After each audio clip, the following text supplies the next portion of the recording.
Competitive races. Most polls closed within the last 30 minutes. Well, thanks for joining us for this special election coverage. I'm Tracy Hutchins. And I'm Alan Devlin. Really no surprises here this evening. Today's primary in Georgia will all but solidify a rematch between President Joe Biden and former President Donald Trump this coming November. Depending on the final vote tally tonight, Biden and Trump could both secure enough votes to be their party's presumptive nominee. We do have team coverage across the metro. Political reporter Doug Reardon is live in Fulton County. Anchor Tory Cooper live at a Trump party in Cobb County. Anchor Blair Miller is with Kennesaw State University Associate Professor Dr. Ben Taylor providing in-depth analysis. And anchor Sean Gables is looking ahead to Georgia's other primary coming up in May. Again, just within the last 40 minutes, the Associated Press called the race here in Georgia for President Joe Biden, bringing him that much closer to securing the Democratic nomination. And on the Republican side, former President Trump has won the Georgian Republican presidential primary. It brings him 59 delegates closer to securing the Republican nomination. He would become the first Republican candidate ever to earn the party nomination in 3 consecutive elections. Now, Georgia is not the only state that went to the polls today. Presidential primary elections were also being held in these states highlighted there on the map, including Hawaii, Mississippi, and Washington state.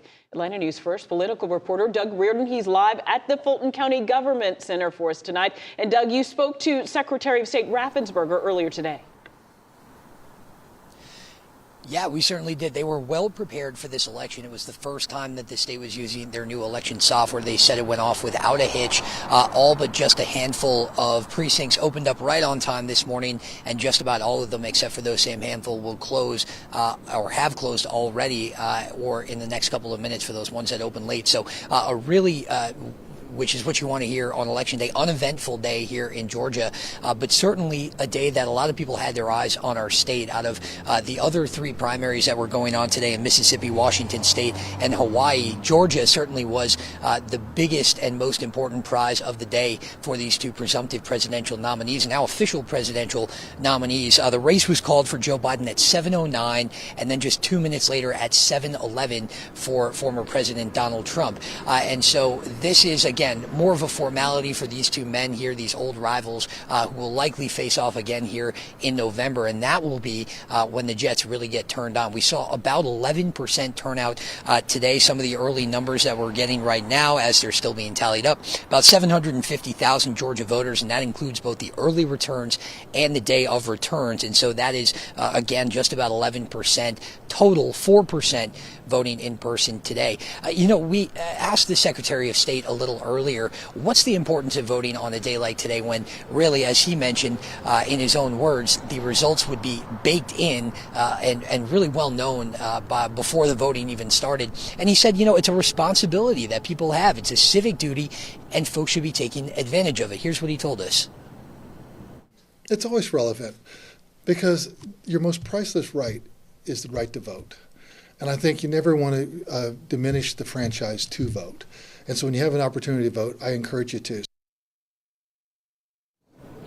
Yeah, and the Secretary was very clear that their focus is now going to be moving on to November, and even before that, May. We have some partisan elections coming up here, things in the General Assembly. Of course, right across the street from us right now is the Fulton County Courthouse. We have a very big district attorney election going on coming up in just a few months as well, and so that is where the focus is going to pivot to very quickly now as we get ready to really ramp up election season here in Georgia. Now, of course, with former President Donald Trump being the presumptive GOP nominee, that is going to be a very interesting territory for Secretary of State Raffensberger. Perhaps nobody drew more anger from the former president than he did after the 2020 election. The basis of the indictment here against Donald Trump and many other figures in his orbit is, of course, that phone call between Secretary Raffensberger and the former president. And so we are going to talk in the coming minutes and hours here about what Raffensberger thinks about Trump being the nominee now all this time later. And of course, with that indictment happening in between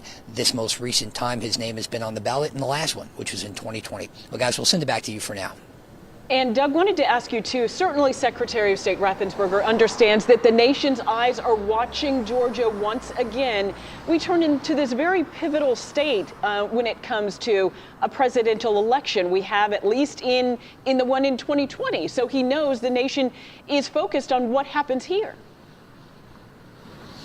Yeah, he absolutely does. He knew that was going to be the case in 2020. He said that, the numbers that they're anticipating for November are going to make this election in Georgia. Again, this is all speculatory, but he's pretty certain this is going to be the biggest turnout that Georgia has ever seen for a presidential election. And so even here in the state, he knows that people are paying attention. He knows outside of the borders of this state, people are paying a lot of attention as well.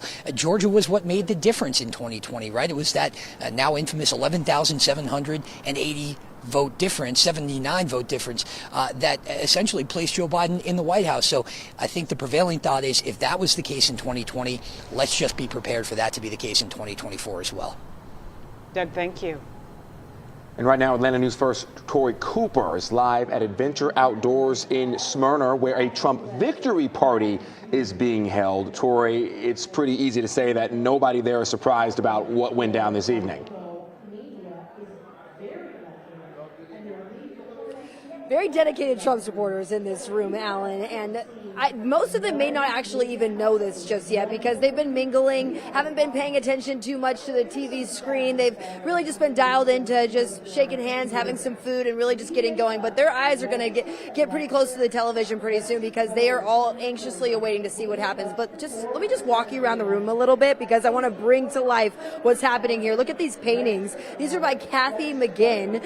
She did these today. The paint is still wet, and she's a very dedicated Trump supporter. And now I'm going to point you across the room, and these are some of her other paintings, but let's give them a pan to the left so you can see just the whole room in here. There's not many empty seats in this room. I've had a chance to speak with many of the Trump supporters who showed up here, and then I'm going to get to what they said, but let's go over here just one more. I just want to give you the lay of the land here. Over here they have a radio show underway right now that they're broadcasting, and they also have that on the screens up here where they're bringing in experts talking about different elements of this race tonight, talking about what they think is going to happen.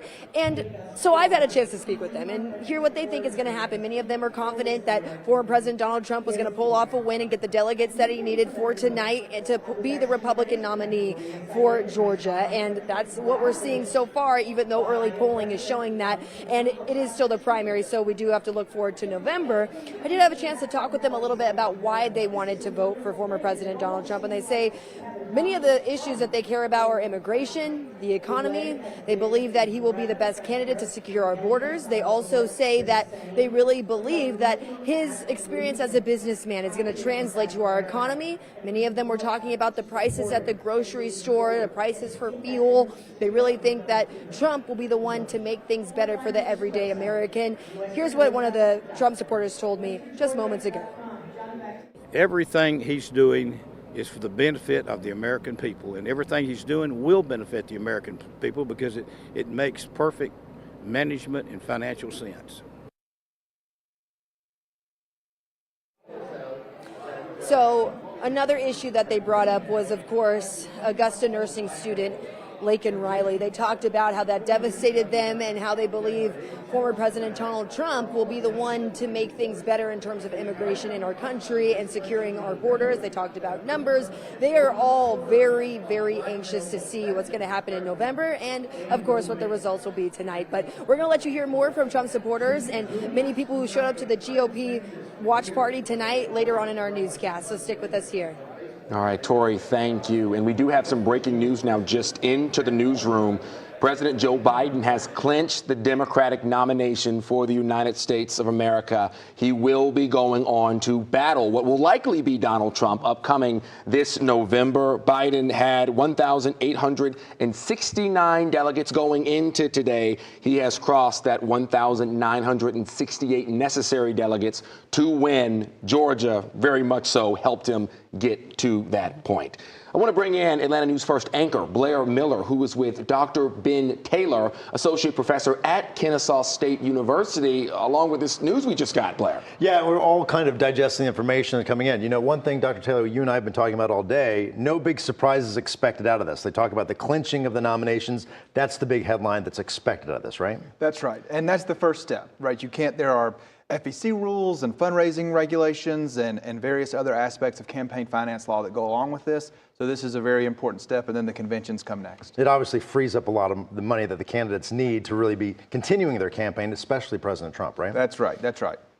As far as looking at these numbers, once we start to digest these and start to dissect them a little deeper, what will you be watching for in the numbers here in Georgia tonight that may be telling for November? What I'm going to be watching for are the areas where both former President Trump and President Biden are getting their largest portion of support. So where are they winning 90-10 against the other people on the ballot for both the Republican and Democratic tickets? Even though everyone else has dropped out, there are other people on those ballots. And so to the extent people are trying to register their disapproval with the nominees and potentially trying to send a message, then those numbers will matter. And so if you see areas where Donald Trump is not getting the lion's share of the electorate, say 60%, for instance, which is still winning, but not 80%, that would be indicative of somewhere where the type of voters he might want to do more work. And the same thing would go for President Biden. You were saying how this is really important for the campaigns, really also kind of speaks to what you're talking to right now, that they can learn a lot from the information they get out of this primary race here in Georgia that really sets them up for the groundwork they do from now until November. That's exactly right, because what we know about primary voters is that these are the true believers. These are people who identify as partisans, so if they're asked in a poll, are you Republican, Democrat, Independent, or what, they're going to identify with the Republican or Democratic Party, and that's who's voting in these primaries generally, even though Georgia's an open primary state. And so if you can't motivate the true believers, then you're going to have trouble reaching independents potentially. And then even if you can reach independents, if your most ardent supporters don't come out to vote in November, then you leave yourself open to losing close races like we saw in 2020, where Joe Biden narrowly won Georgia by 12,000 votes. And I think a lot of people are watching for that closely to see what happens with Georgia here in this race, obviously included. What will give us some indicators as whether Georgia stays blue or it goes back to being a red state? It's hard to tell right now based on primary results, but a good indicator would be poll evidence, poll data that comes out in the next few months that shows an increasingly close race, polls within the margin of error where maybe someone's up 51 to 48, but that's within the margin of error in most polls. Things of that nature, that will tell us that it's going to be a very close race, and by all accounts, it will be. And so, and the campaigns will react to that accordingly. And of course, issues come up that you can't predict, right? Like in 2020, who could have seen COVID coming and things like that. So those kinds of unpredictable events and unpredictable campaign issues and how the campaigns respond and then how voters respond to those things are how we'll know how close Georgia's going to be. A lot can happen between now and November, as we all know. Dr. Ben Taylor from Kennesaw State University, we appreciate you being here with us tonight. We'll be watching the results as they come in. Tracy, Allen. All right, Ben, Blair, thank you. Trump and Biden held dueling campaign events right here in the Peach State on Saturday, just 70 miles from each other, and they did not hold back. No, and it's really an indication of how important Georgia is in this race. If you didn't see any of those rallies or any portions of them, both of those speeches were fiery. Listen. Here's a guy who's kicking off his general election campaign on the road up with Marjorie Taylor Greene.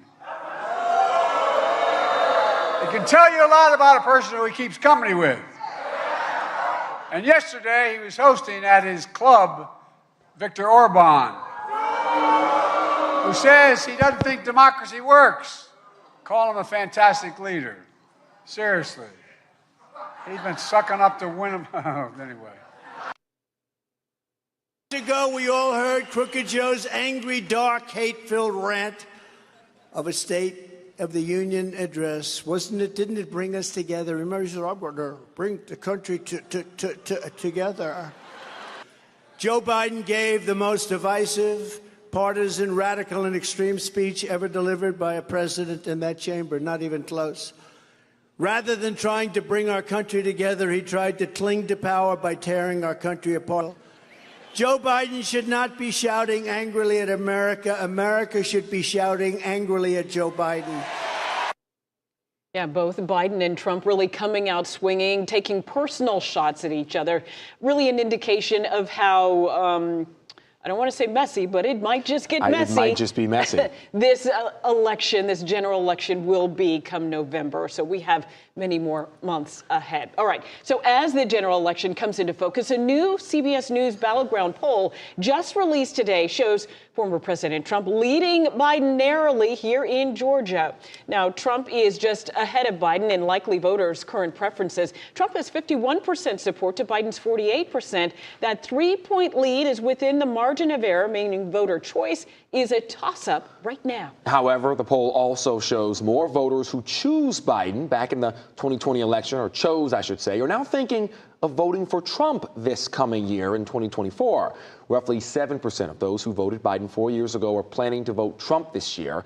Meanwhile, 3% of Trump supporters from 2020 are planning to vote for Biden. So in other words, Trump is making ground in our state. Yeah, now we got a chance to question Georgia Governor Brian Kemp earlier today about Georgia's presidential primary. He says Georgia will yet again, just like last time, play a crucial role in the November general election, and explained his reasoning for supporting fellow Republican Donald Trump. We thought we might, I know when Secretary Raffensberger picked this day, I know he thought we might be the determining state. It ends up we're kind of an afterthought at this point. But regardless, there's other things on the ballot, and people can send a message with their vote today.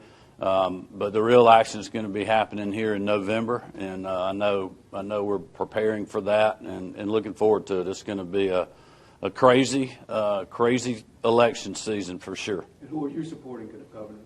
Well, I've said I'm going to support the nominee. I voted Friday in the Republican presidential preference primary. And I've said for a long time now I'd support the nominee. And why support Donald Trump, given your long, braided history? Well, I think he'd be better than Joe Biden. It's as simple as that. And you heard from the governor there saying it's going to be a crazy political season here, so no doubt waters could get rough ahead. Well, today's presidential primary is just one of two primaries being held in Georgia this year. We have another on May 21st to decide party nominees for state and congressional seats. That one also extremely important. Atlanta News First anchor Sean Gables joins us now, looking ahead to some of those key races. Sean. Tracy and Alan, we're looking at them closely. And here in the metro, we have 4 major congressional races that are contested on both sides of the ballot. Let's dig into them right now. Western Georgia's 3rd congressional district is the only open congressional seat where Republican Representative Drew Ferguson is stepping down. 6 Republicans and 2 Democrats are now battling for their party's nomination. Meanwhile, 2 Democratic congressional incumbents in Metro Atlanta, they're going to face primaries in districts that were substantially redrawn since the last election. Incumbent Representative Lucy McBath is running in a reconfigured 6th district that includes parts of Cobb, Douglas, Fulton, and Fayette counties. She's also facing 2 Democratic challengers. The winner will face Jeff Criswell in November, the lone Republican candidate. Meanwhile, longtime U.S. Representative David Scott faces 6 Democratic primary opponents in the 13th congressional district, which now includes all of Rockdale County and parts of Clayton, DeKalb, Gwinnett, Henry, and Newton counties. 2 Republicans are seeking the GOP nomination in the Democratic-leaning district. And finally, in the 11th district, incumbent Republican Representative Barry Loudermilk also has 2 primary challengers. The district includes parts of Cobb and Cherokee counties and all of Bartow, Gordon, and Pickens counties. 2 candidates are running for the Democratic nod, and major party candidates could still gain November opposition from independents as well as libertarians who have until July 9th to qualify. Alan and Tracy, we're watching to see if they do. We certainly are, Sean. Thank you. Well, we do know Donald Trump has been declared the winner here in Georgia. That happened less than 20 minutes after the polls officially closed. But let's take a look at the results by percentage so far. We do want to show you that. And of course, Nikki Haley, she dropped out of the race a couple of weeks ago, actually. And you can see just a huge gap there. 83% for former President Donald Trump, 15% for Nikki Haley. And, you know, when we talk about this, and people voting for a candidate who dropped out of the race, more or less a disapproval for the candidate who's kind of on the ballot at the very top of the list there. Yeah, and here in our state of Georgia, you can vote for anybody who was registered, whether they are still in the campaign or had suspended their campaigns, as Nikki Haley did after Super Tuesday. So all of the former Republican candidates could have been voted for today as either write-ins or on the ballot. So Nikki Haley there picking up 17,000 votes, but Donald Trump a clear winner in this one. How about the Democratic side now? Joe Biden, as we said, the winner here in Georgia. Not only the winner of Georgia, but he is going to be the Democratic nominee for President of the United States, seeking a second term as president. Right now, he has about 52,000 votes with 96% of that turnout there. Marianne Williamson, a longtime competitor, only racking up about 1,301 at 2%. And then Dean Phillips, another Democrat there, 950. I do want to point out, though, if you look at these numbers as is, the Republican primary here collected about 40,000 more votes so far, tallied up, in comparison to the Democratic primary here. But of course, these numbers extremely warped because for a lot of people, this race wasn't necessarily one worth coming out for, simply because of how in stone it pretty much was that Joe Biden and Donald Trump would be the two nominees here. Yeah, about 8 to 9, 10 to percent turnout, lucky, if that. I went to the polls earlier today. I was in and out in a matter of seconds. Honestly, no one was there. A lot of people decided, you know what, it's not necessary. And in those numbers we saw there, that was about 18% of the total vote tallied, so a very small percentage still. But we do not expect those numbers to change drastically, just go up. But the margins probably will likely stay more or less the same.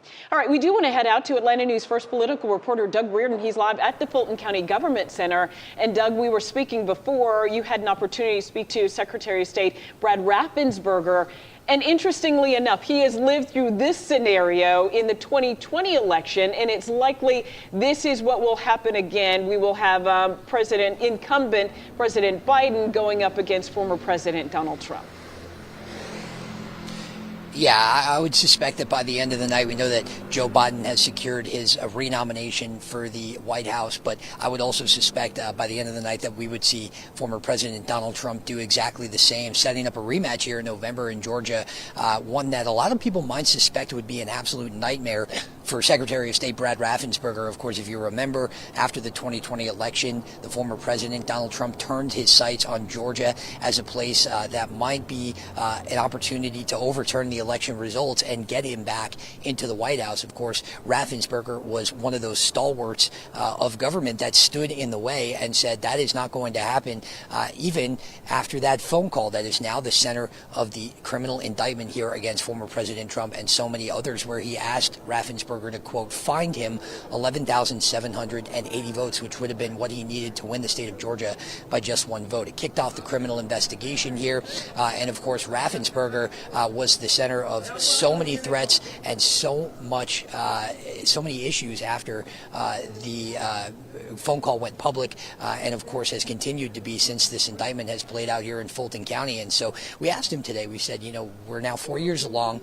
This is the first time that President Donald Trump's name has been on the ballot since he was up for president in 2020 here in Georgia. What are your thoughts on him all but securing the nomination again today? And here's what Raffensperger told us. It is what it is. You just our job is to really be prepared for a big turnout. Both political camps are in their corners, and it's going to be a very contested election. So I expect a big turnout, November 2024. Yeah.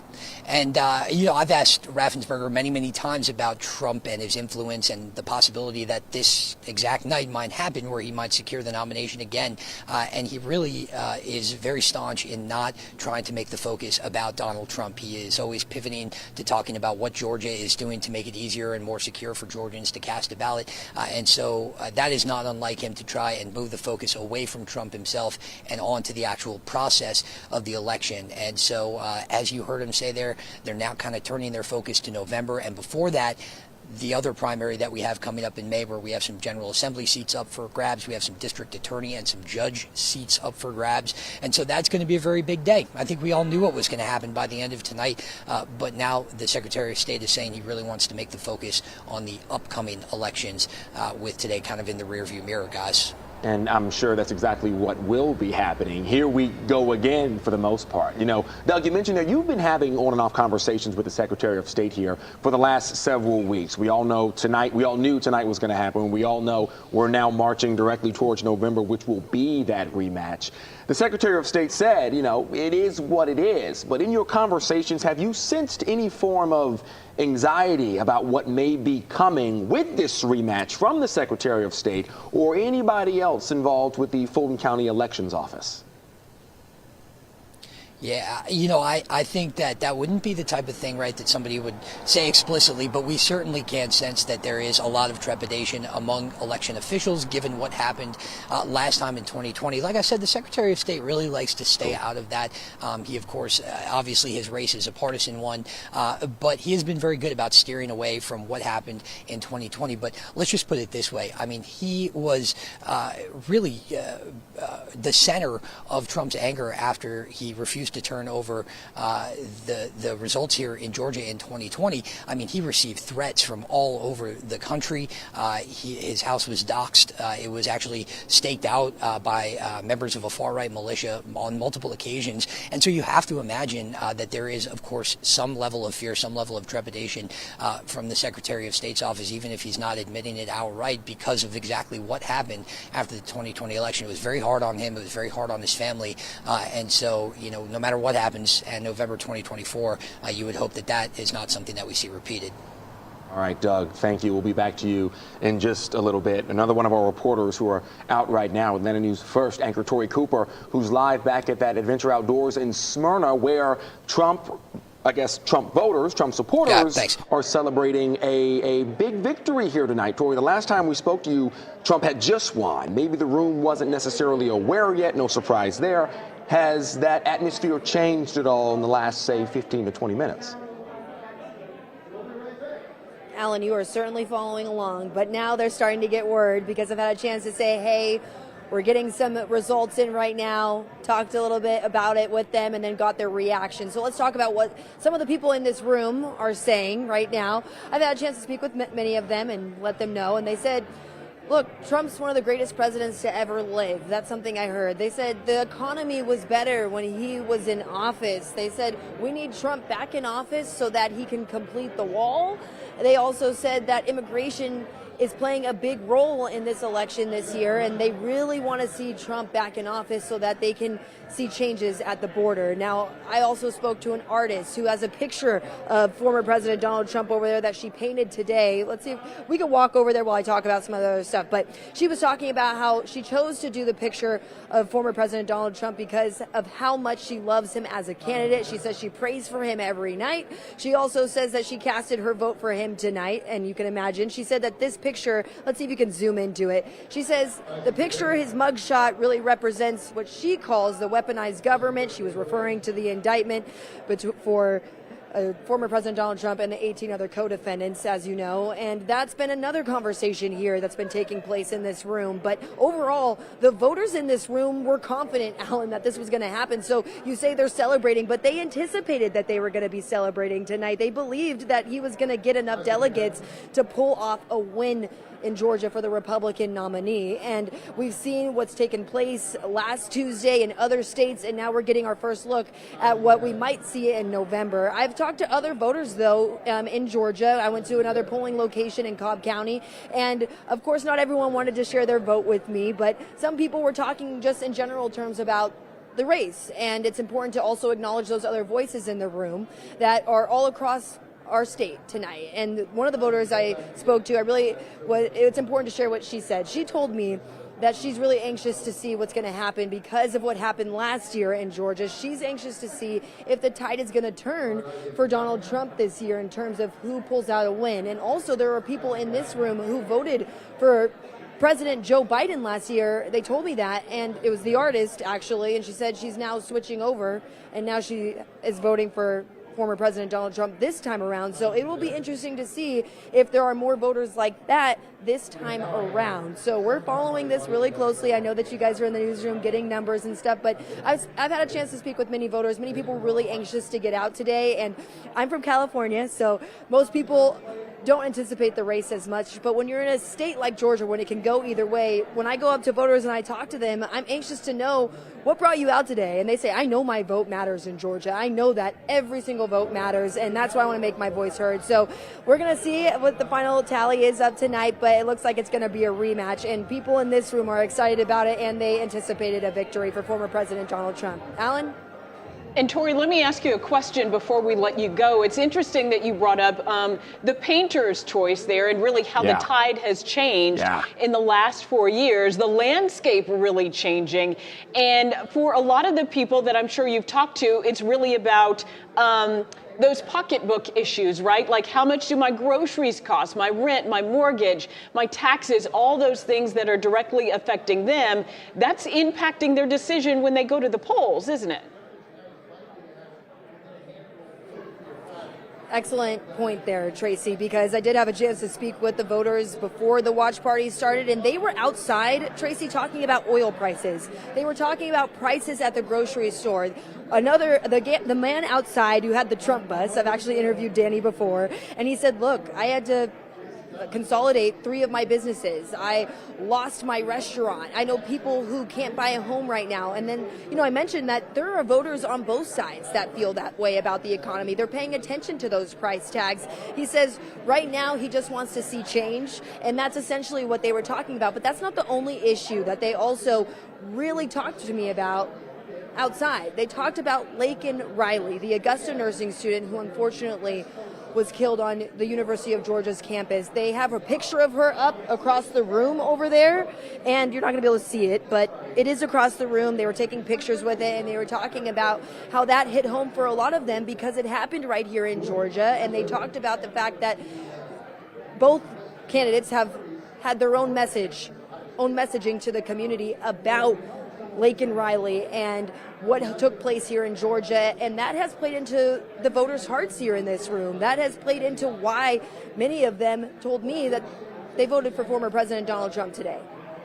Yeah, Tory, a big shift for some voters and steady and true for others here as we keep an eye on these votes as they continue to come in. And we do have some breaking news. Just want to reiterate to you that current president, Joe Biden, wins the Democratic nomination. He really kind of started off with not enough delegates for this. Now he has more than 1,968 delegates, what he needs to really kind of get the nod from the Democrats to go on into the race and compete likely against former President Donald Trump. So there you see across the country, current President Joe Biden really getting the delegates that he needs to run this race to head back to the White House. Yes. And we do understand that right now we are still waiting on the Secretary of State to host a press conference here in our city of Atlanta. This is a live look into that room right here, the podium right there. Atlanta News First, of course, in that room. As soon as he begins to speak about today's election, where there might have been issues, if things went smoothly, and we do understand right now things did go for the most part very, very smoothly as expected. We're going to bring that to you live right here on Atlanta News First Plus. Don't go anywhere. As soon as he takes the podium, you're going to hear him speaking about today's elections. In the meantime, though, let's bring back in Atlanta News First anchor Blair Miller with Dr. Ben Taylor, associate professor over at Kennesaw State. Couple of new developments since we last spoke to you guys, but pretty much the same tone. Yeah, exactly. No big surprises that we've been talking about. One thing I wanted to ask you about is voter turnout. We knew it was going to be low. We expected it to be low. Republicans obviously more motivated to be out there today, send a message. What stands out to you when you look at voter turnout on a day like today?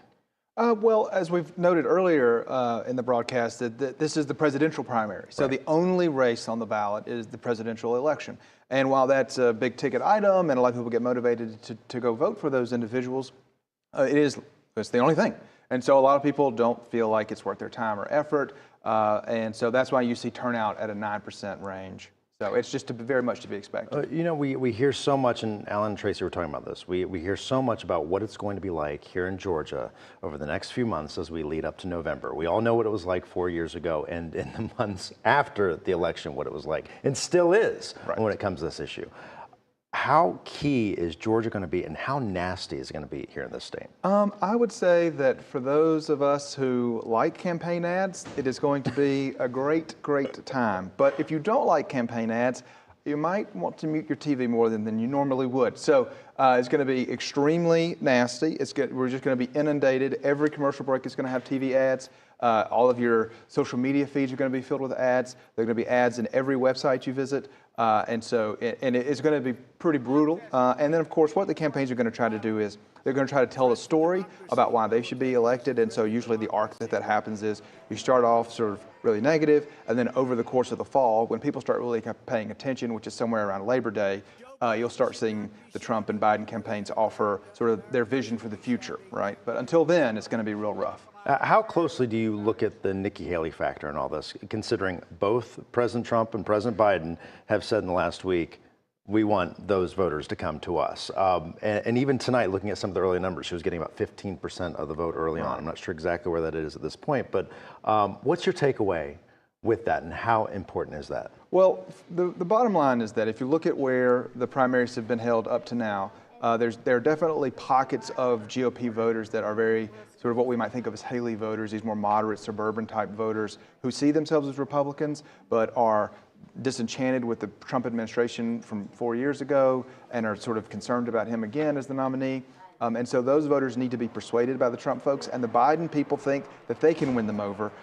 It is as of yet to be seen what will actually happen on that front, but I think that both campaigns think they have a good argument. But it's a small portion, right, of the overall electorate. But it doesn't need to be a large portion because it's going to be a tight election. And in a state like Georgia, where the last election was decided by 12,000 votes, you know, persuading even a small portion of those Nikki Haley voters to potentially vote for Joe Biden, but the risk for the Trump folks, and this is something that they should think more about, and we as voters should think more about, is those people may go vote on Election Day in November of 2024, but they may not vote for the president. They may vote on every other race on the ballot. Well, and I was going to ask you about that, because even some moderate, Democrats, moderate Republicans are not happy with their choices right now. And I hear so many people say it every single day, I don't like either candidate. I can't imagine that's going to change too much in a positive direction for either candidate between now and November. Is there a lot of more uncertainty maybe with this race than what we've seen, or how do you size that up? I think you can characterize it that way. It's hard to imagine that a race with two former presidents has a lot of uncertainty, but I think you can characterize it that way.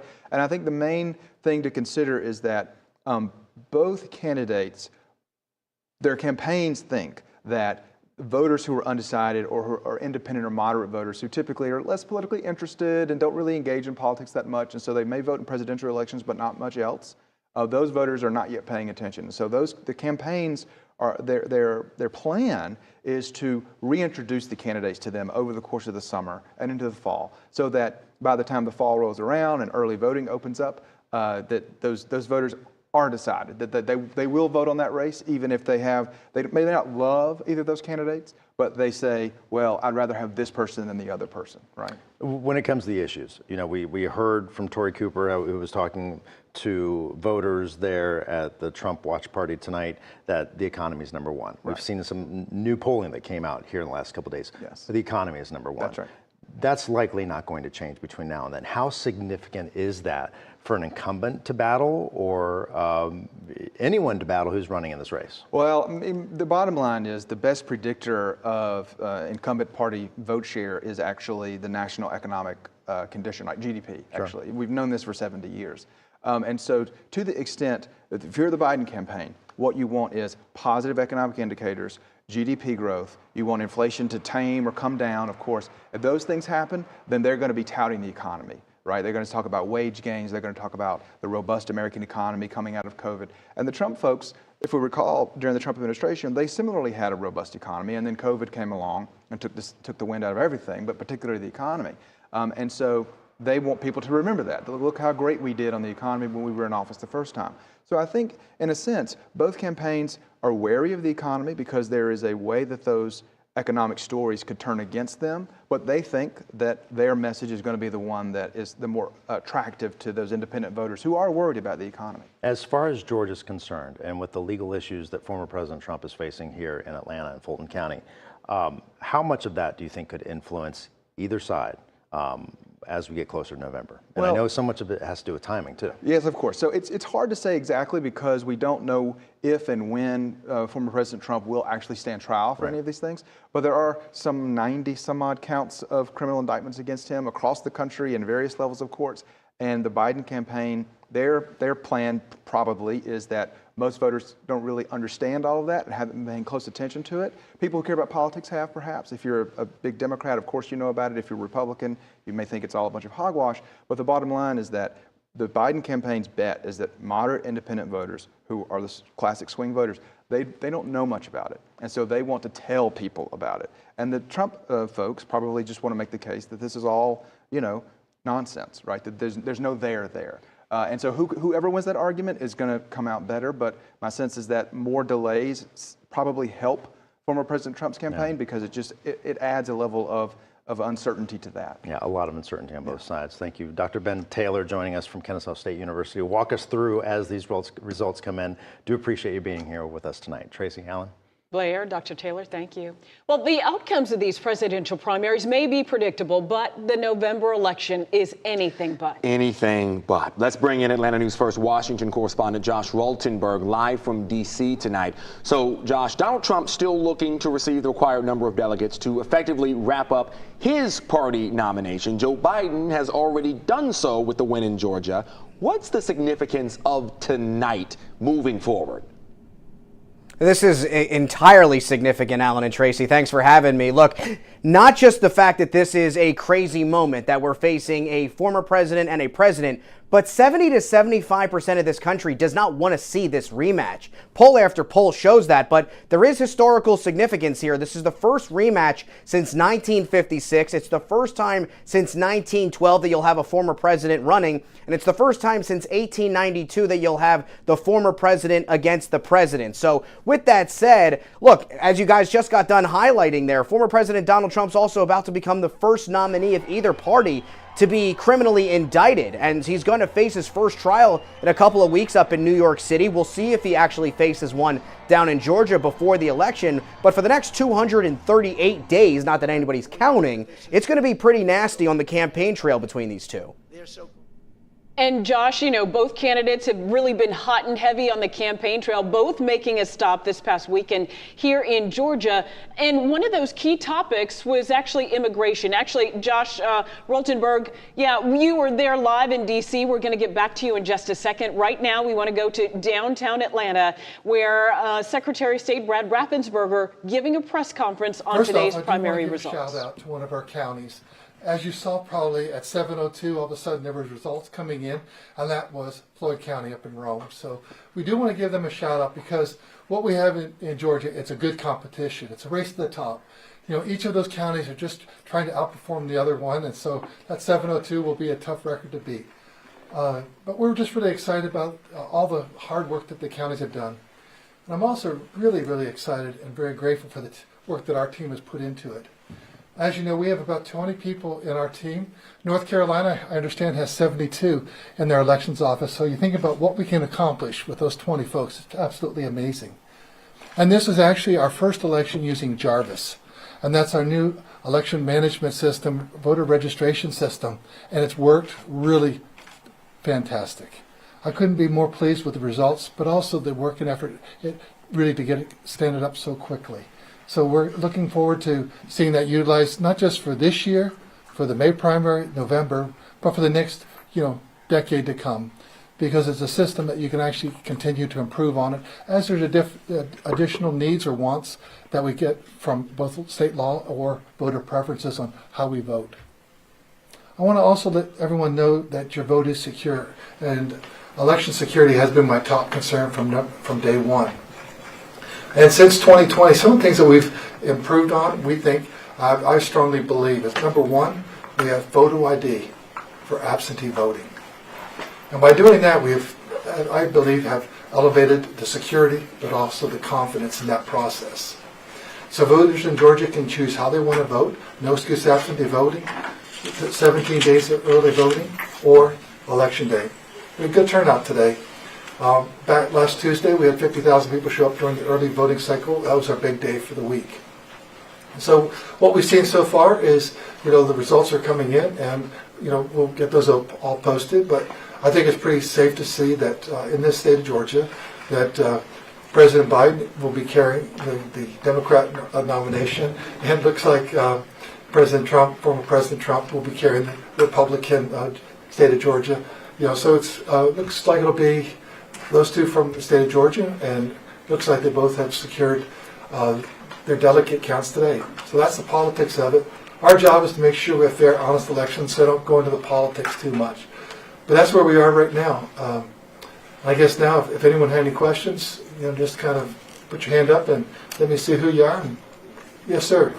I spoke with the Paulding County election supervisor, and she was concerned about the post office being slow in delivering and not being able to get the precinct cards out to notify voters of the changes, and also with absentee ballot applications not coming in quickly, that this could be a problem if it's still an issue in the May primary and in November. Is that something you've heard from election officials as well? I've actually heard it from a couple of voters what happened to that. That's a federal issue, though. That's the United States Postal Service. That's those folks up in D.C. And I know you fuss about D.C. If you want to fuss about them, I can give you that 1-800 number. But here in Georgia, we've got our act together. And I can't control the feds. What we can do is work hard to make sure in Georgia we have safe, secure, honest, fair, accurate elections, and get those results posted quickly for y'all.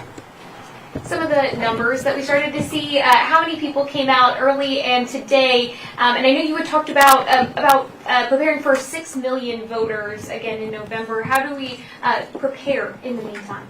Well, the next test, run up to that will be the May primaries. Those will be the partisan primaries for state house, state senate, congressional seats, also county commissioners, and other things.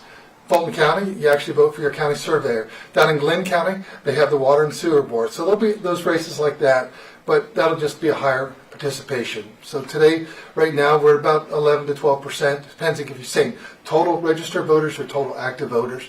Obviously, when we come into the next race, which will be the primaries in May, that'll probably be 1/3. But I don't really do the prediction game too much. But we know that in November, it'll be just like 2020, big numbers coming out, so we prepare the counties for that.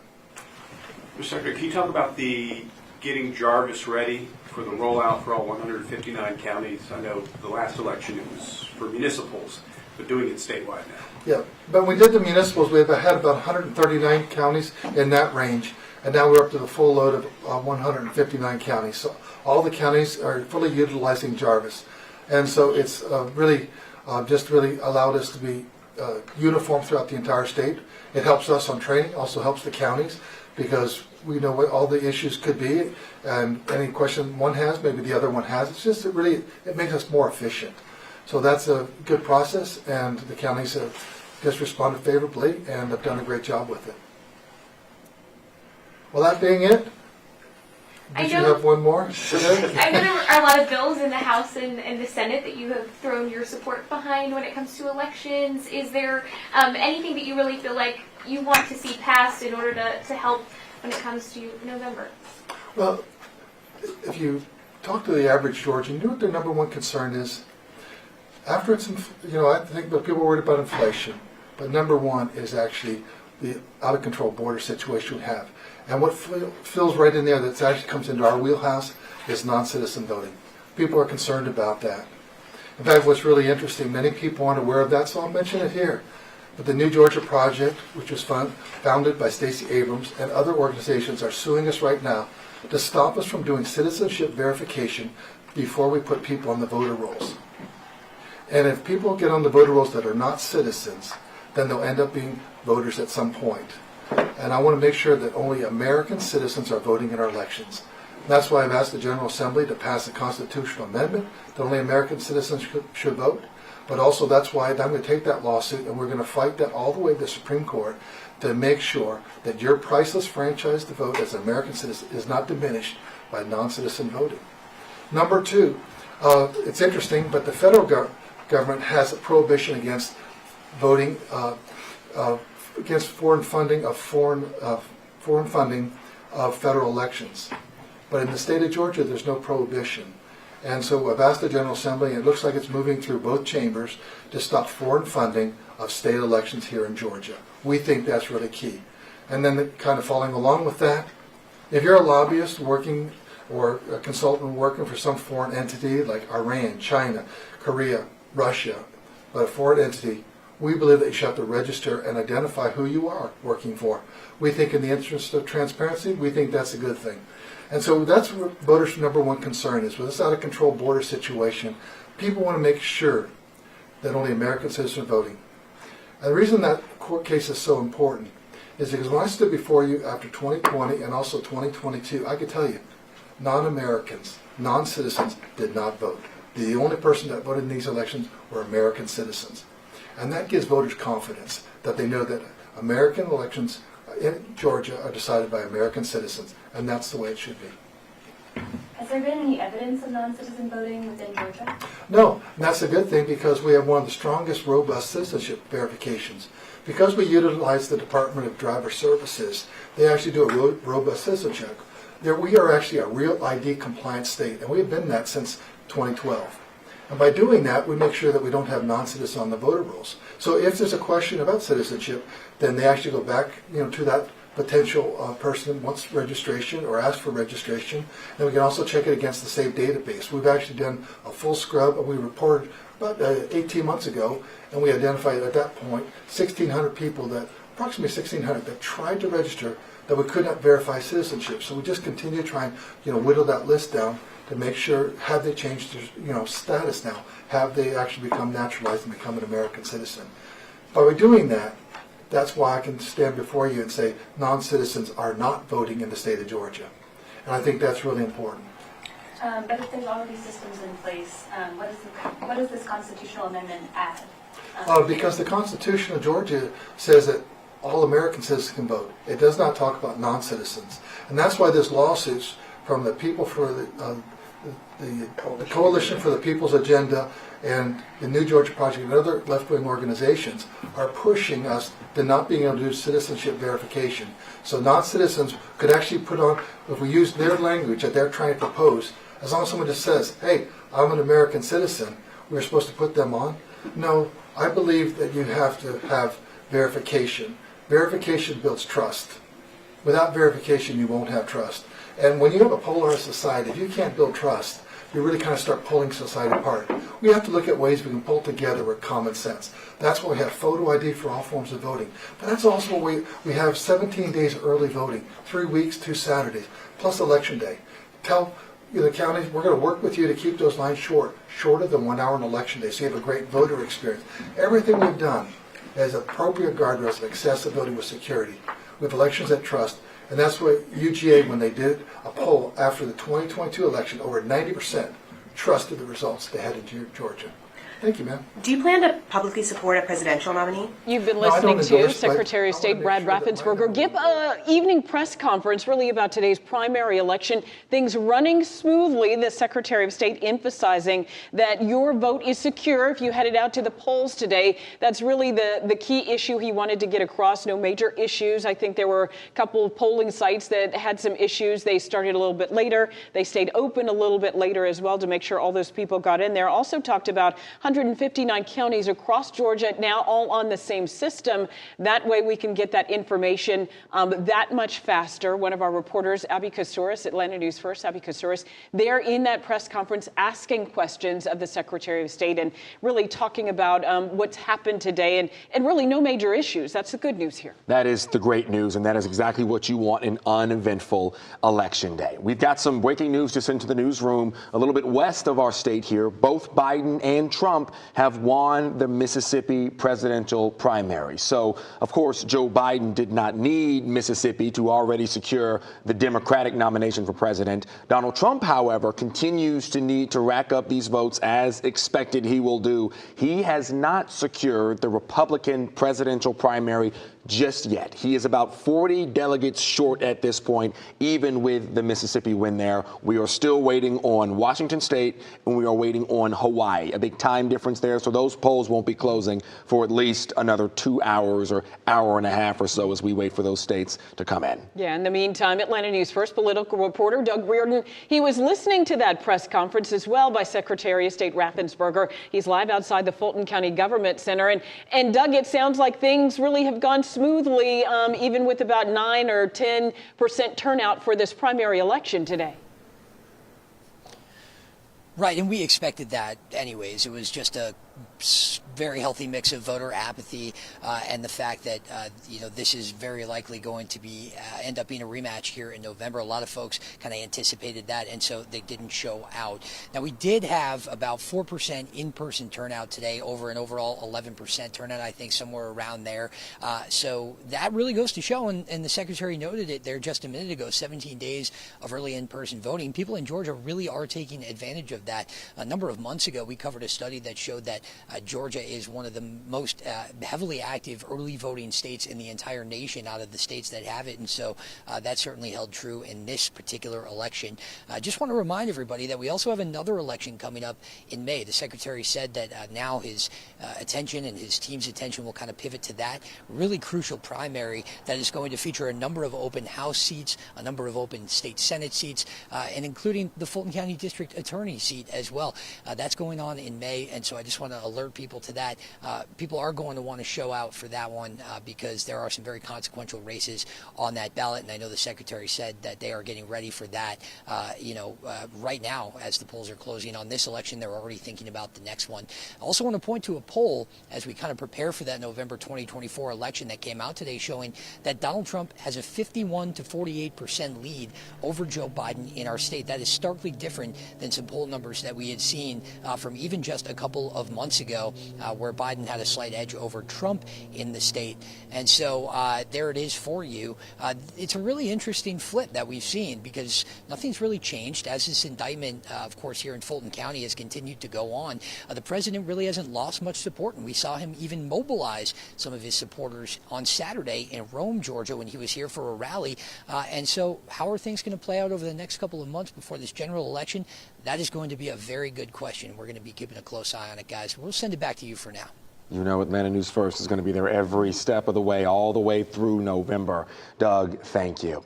We want to get now back to Atlanta News First anchor Blair Miller with Dr. Ben Taylor from Kennesaw State University. A couple of more wins here from other states west of us, but again, no surprises. Yeah, and that's something Dr. Taylor and I were just talking about a few minutes ago. Looking at all this, no big surprises from what we were expecting and what maybe the voters are even expecting. How about for the campaigns? How much do they take away from what's happened here tonight and use it going into November? What the campaigns are really trying to do is ascertain if there are any pockets of voters who they think they should be getting out to vote, right? So a close election is really all about turnout. Can you turn out your base vote?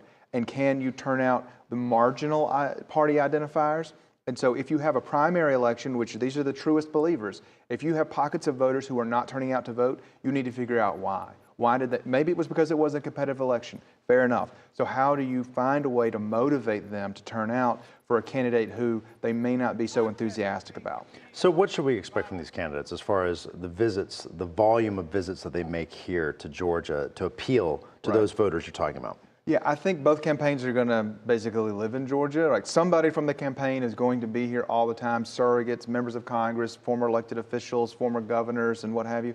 There's going to be somebody here all the time. I'm sure Vice President Harris will show up quite a bit, and other members of the Biden administration and things of that nature. So I think there's going to be a lot of campaign attention in Georgia, not just with ads, but also with visits. So if you like campaign rallies, this is a good time to be in Georgia. This is going to be a ball of fun for you, right? That's right. I love it, yeah. Yeah, exactly. I know as political junkies, we love this kind of stuff. So Dr. Ben Taylor, thanks so much for being with us tonight from Kennesaw State University and walking us through as we see some of this. I'm sure we'll be talking to you a bunch between now and November. Tracy and Alan? Yeah, Dr. Taylor, thank you. Blair, thank you. Of course, the airports will be busy, right, with the candidates flying in and their surrogates, too. We want to bring you up to date on where things stand at this moment. Let's show you the tally board right now. Of course, Donald Trump, really kind of the winner here in Georgia in the Republican primary. You can see with a resounding lead over Nikki Haley, who dropped out of the race right after Super Tuesday, correct?